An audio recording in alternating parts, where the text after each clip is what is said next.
Hi viewers, வாங்க வாங்க வாங்க வாங்க.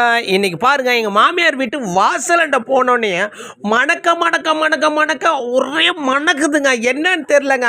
உள்ளே போய் பார்த்தா தாங்க தெரியுது. மணக்க மணக்க எங்கள் மாமியார் வீட்டு மதிய சாப்பாடு மஷ்ரூம் பிரியாணிங்க. உடனே என் பொண்டாட்டிக்கு உடனே ஒரு ஃபோன் பண்ணாங்க. எந்த வேலையாக இருந்தாலும் விட்டுட்டு உடனே வாடின்னு. என்னன்னு கேட்டால், உங்கள் வீட்டில் மணக்க மணக்க ஏதோ செய்கிறாங்கடின்னு. உடனே என்னுடைய மனைவி பார்த்தீங்கன்னா உடனே கிளம்பி வந்துட்டாங்க. வந்தோன்னு பார்த்தோம், உள்ளே போனால் தான் தெரியுது. மணக்க மணக்க மஷ்ரூம் பிரியாணிங்க. சும்மா அவ்வளோ அருமையாக டேஸ்ட்டாக மனமாக. ஐயோ, எங்கள் மாமியாரோட கைப்பக்குவம்னு பார்த்தீங்கன்னா எதை செஞ்சாலும் மண்ணை செஞ்சால் கூட பொண்ணாக வந்துடுங்க.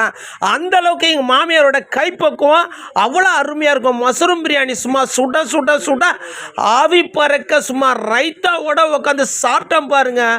வேற லெவலில் இருக்குதுங்க. அதுவும் பார்த்தீங்கன்னா அந்த மஷ்ரூமை அப்படியே கட் பண்ணி சின்ன சின்னதாக பொடி பொடி பொடி பொடி பொடியாக கட் பண்ணி போட்டிருக்காங்க. வாயில் கடிக்க சொல்ல இருக்குது இல்லை, அதேமாரியே இருக்குதுங்க. அவ்வளோ அருமையாக சாப்பிட்டு மென்று சாப்பிட சொல்ல டேஸ்ட்டு வேறு லெவலில் இருக்குது. அதில் பார்த்தீங்கன்னா நெய் வேற ஊற்றிருக்காங்க.